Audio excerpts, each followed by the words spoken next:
Thank you so much, Bob. That was such a kind introduction.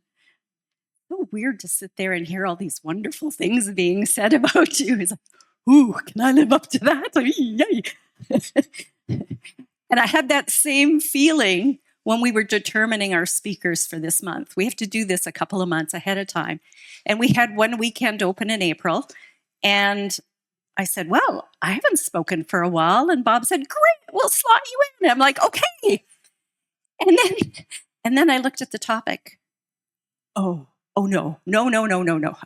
I can't talk about enlivening hope. What do I know about hope? Like, honest to goodness, nope, I can't do this. All of this is going through my head, and I'm like, on second thought is what I said out loud. And Bob is like, well, does it call to you? Oh gosh, no. No way this calls to me. Well, then you don't have to do it. And I'm like, oh, but I'm feeling huge resistance. So I know I have to do this. There is something for me to learn in preparing for this. And everybody who's been up here is nodding their head. It's exactly what happens. Okay, so I agree to do this. And then I think, where did the resistance come from? And I go back like more than 20 years. Neil and I went to a personal growth intensive weekend. And the facilitator was phenomenally charismatic, just like amazing at the front of the room. And I'm like, oh, I want to be him. I want to be just like that, So we do the whole weekend. And at the end, you had the opportunity to go up and talk to him one-on-one. I had a really different opinion of him from that point on. Because while he was really dynamic at the front of the room, as I went up and I'm talking to him and I'm sharing, oh, I hope I can be great like you one day. And I hope to take all of this information out into the world. And I hope to do this and I hope to do that. He never looked at me once. He had this little Post-it notepad in his hand. And he took out his felt pen and he wrote a word on it. And he peeled it off and he handed it to me and said, take this word out of your vocabulary and maybe you'll get somewhere. And then he turned to that next person. And I looked at the word, and the word was hope. I was stunned. I was confused. What do you mean take hope out of my vocabulary? But I really admired this man, and I thought he knows what he's talking about. Look at how great he is and the difference he's making in the world. Okay, I'll take hope out of my vocabulary. No more hoping. Now, Charles Fillmore describes hope as a perceiving power of the mind that anticipates future good. Hope works with imagination to shape the invisible substance of mind into reality. That facilitator didn't see it that way. He wasn't the least bit spiritual, in my judgment. He saw hope as a verb. The action of wishful thinking that leads to absolutely nowhere. As long as you're hoping, you're wishing, you have no knowing and no clarity, what we would call faith, and then you can't take action. So he was saying that just wishing for things isn't going to get you anywhere. You have to know what you're going to do and take action. But I didn't get that part of it at all. It was a classic example of glib advice being offered too quickly without any definition or explanation. His perspective of hope was far too limited, and it limited my life for a long time. Hope as a noun, I think now, is something you hold. Hope is something you hold in your heart. It's a feeling. It's a feeling of expectation that there can be good in life. Hope is the thing that gives you the impetus to take action. As I was thinking about this talk just this week, I was in the shower and I thought, well, what is hope exactly? The words hope and faith keep coming together. What's hope? And the words came, hope is the willingness to have faith. I thought, ooh, that sounds pretty profound. Wonder if anybody's ever thought of that along those lines. So off I tootled to the internet. I found this that really supported from H. Jackson Brown Jr. Hope is not a resting place, but a starting point. A cactus, not a cushion. Hope isn't the place where you sit, you sit down and and it gets you going, right? Propels you into faith. Hope is really that critical first step. And I'm going to grab this book from Advent this Christmas. Lent on the mind because we just did Easter. And Wednesday, December 3rd, did this comparison. Hope and faith are greatly intertwined. Both are internal forces or energies that fill us and keep us moving forward. Spiritually, we can consider hope as the expectation of accomplishing a divine promise in the future. Expectation may fill us with joy and peace. And it's true. Because without hope, Thich Nhat Hanh once said, hope is important because it can make the present moment less difficult to bear. If we believe that tomorrow will be better, we can bear a hardship today. Without hope, there is no faith. Without hope and faith, there is only despair. And I know this from personal experience. I had 3 distinctively traumatic periods of my life since that day I was told to take hope out of my vocabulary. And the last trauma was just at the beginning of 2025. Some of you know this, some of you don't. I was at a point where I was my most vulnerable. In 2024, I was coming to this place of feeling like I was owning life and I was gonna conquer this scarcity thinking, and I'm moving into abundance and prosperity. And I'm thinking about Abraham Hicks and how he said, there is a world of resources. It's all being held in escrow. You just have to be willing to receive it. And in January, at this spiritual partner, we were connecting, and I shared with Chris, today I'd like to do a dyad on surrendering to God. He's like, whoa, that's kind of big.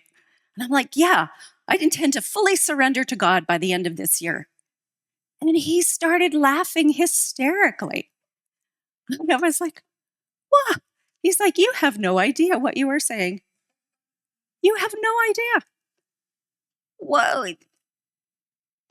okay, so maybe it'll be a little harder than I imagine in this moment, but I'm going to surrender to God. And he just laughed again and he said, are you really certain?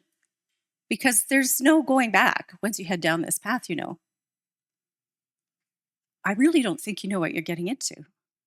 And I said, maybe I don't, but yeah, I'm going to go for it, Wow. So it wasn't more than 3 weeks later that the universe gave me the opportunity to fully surrender, and I failed miserably. So everybody has experienced those crank phone calls. Hey, all you have to do is phone this number and this will happen. I was very aware of those things. But I had a news item come up in my feed. There was a CBC News article. This reporter was interviewing this politician. She said, as a politician, you live a pretty posh lifestyle. You're not doing that on a politician's salary. What are you doing on the side? I says, well, so glad you asked. There's this new AI guided investing platform. So we use the AI intelligence to be able to predict, does the speculating for us so much more accurate than humans. I don't know about that. Is this even so I did some research, right? Is this really a CBC reporter? Yes. Is this really a politician? Yes. Phone the phone number that they gave in the interview, and yes, they're claiming all this stuff. And I had questions, and every question was answered. They said, if you're interested, you just have to put down $100. And I'm like, oh, well, okay, that's really not that much. I guess maybe I could do that. And okay, and here's a secret code. So the representative who's going to be your mentor, your teacher, to teach you how to use this for the next few months. And he's got to be able to give you that code and you'll know it's for real. So I sit on this overnight and I'm thinking, well, what have I got to lose? $100? Okay, well, sure. Okay. So I invest the $100. The guy calls me. The next weeks were amazing, building the rapport, teaching me about the different kinds of stocks and all this stuff. I was learning so much, so brilliant in the rapport and the trust that was being built. And then the pressure started happening. There's some really important stuff that's coming up, and AI is telling us we need to jump in on this. If we want to make the most of this investment, we want to put this money here and this money here, and you want to put that much more in. And I'm having questions, but every question I have is being addressed. All I keep having at the back of my mind, it's my escrow. This is going to pay off my debt. I get to surprise Neil and we're going to go on a great vacation. And I end up investing and I'm like, it's starting to get iffy. So I try pulling money out. No problem. Okay, good. So get sucked in further and further. And you know how this story ends, right? It's a terrible scam. By the time it was all done, I will never forget the day. It makes me shake to think about it. The day that I called the crypto company to say, what is going on? I haven't been able to get the money out. There's these delays and I have to keep investing more to try to speed it up in the process and put it higher up in the list. And the guy looked it up and he said, well, I'm really sorry to tell you that the program that they are having you invest in is very real, but the token on the website is not. Your money is gone. There's no way for us to track it. You will never get it back. And I hung up the phone and I stood there and my whole body started to vibrate and I screamed, no, this can't be happening. And I dropped to my knees and I bawled and screamed. And Neil came running upstairs like, what's going on? And I'm like, it's gone, it's all gone. I've lost all our money. I mean, I borrowed on our line of credit. I borrowed from my mom. It was all gone. And what was all gone was my hope, my faith, my trust in myself. Because there had been little nudges along the way. And I'd wondered, my intuition is saying, oh, that's kind of iffy. But every time I questioned, there was always an answer. They are such expert manipulators. Oh my gosh, they are trained to do this for years. And I got so taken in and I got so devastated. That moment of reality when this is real, and I screamed, no! I felt like every nerve ending in my body snapped. Like everything was gone. My nervous system completely fried. 2025 was probably the hardest year of my life. I don't know how, but somehow I managed. Yeah, I do know how. I'll come back to that.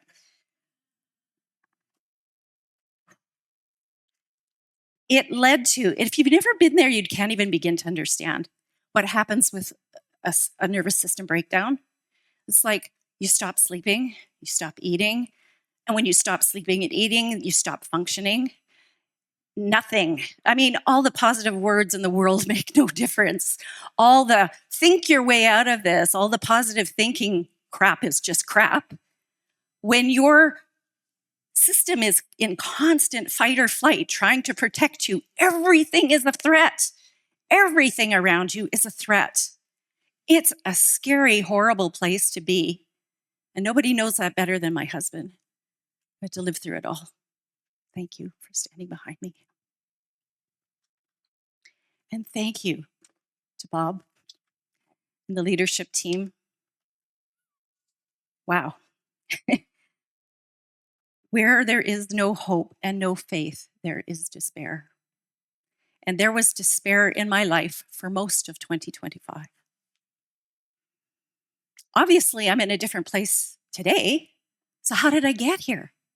How did I find hope? The truth is, I didn't. I didn't find hope. Hope was delivered to me.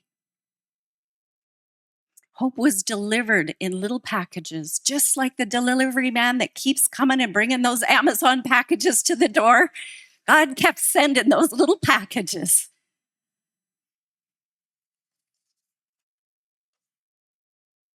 There were so many gifts from the source of all, spirit, higher power, creator, God, whatever name you give. The doctor who really, really listened to me week after week. The meds that helped me finally start to sleep. The meds that helped to shift the anxiety. The RN, the registered nurse who took over listening when my GP couldn't do it anymore. The free counseling service that she found for me, and my prayers answered. Please, I just don't want some goofy counselor who's going to tell me those stupid things like think positively and make a list of what you need to. I need somebody who's spiritual. And God gave me Rumi. Oh, he's such a blessing, such a blessing. There was my husband. There was the leadership team. There was this community.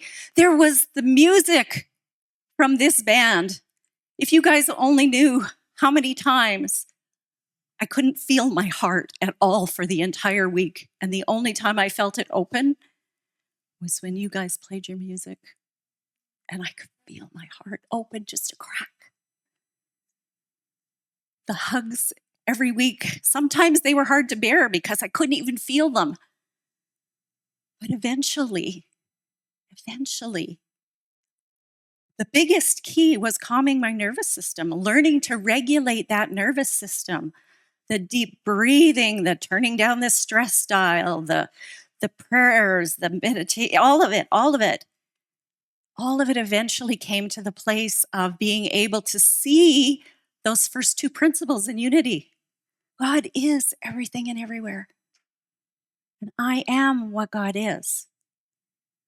But it was a long year before I got there. Let me tell you.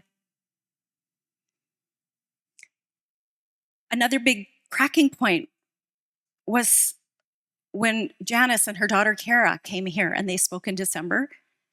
And do you remember when she talked about how she was laying in bed feeling so ashamed because she had lost faith? She had lost faith. God, where are you? I'm dying here. What's happening? And she heard the voice of God say, it doesn't matter how many times you lose faith. What matters is that you come back to faith, that you come back to me. And in that moment, I felt like I was forgiven for not having faith and that I could have faith again too. And this week, I had the biggest gift of all as I was thinking about all of this. And I thought, okay, these big things happen in our lives.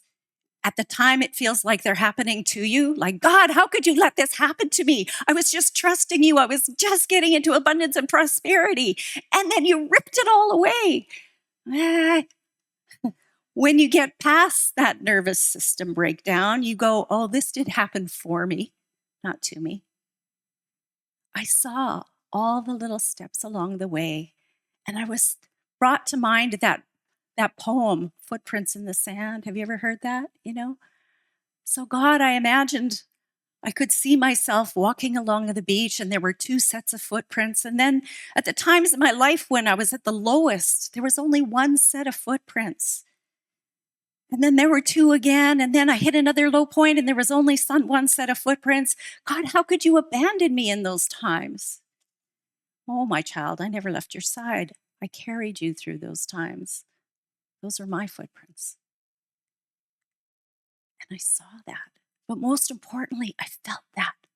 I felt, oh my gosh, through all of that misery, for all of that lack of faith and hope, God loved me. God never stopped loving me. God kept giving me those little gifts, and it was up to me to open my heart enough to see them, to feel them, to accept them. And that feeling that I had this week is just as palpable as that feeling when my system broke down when I realized that the scam was real. That moment when I realized God's love is real. It's always here. I will never, ever, ever walk in the sand alone. Life has changed. Life has changed. May you know that you never, ever walk alone in the sand.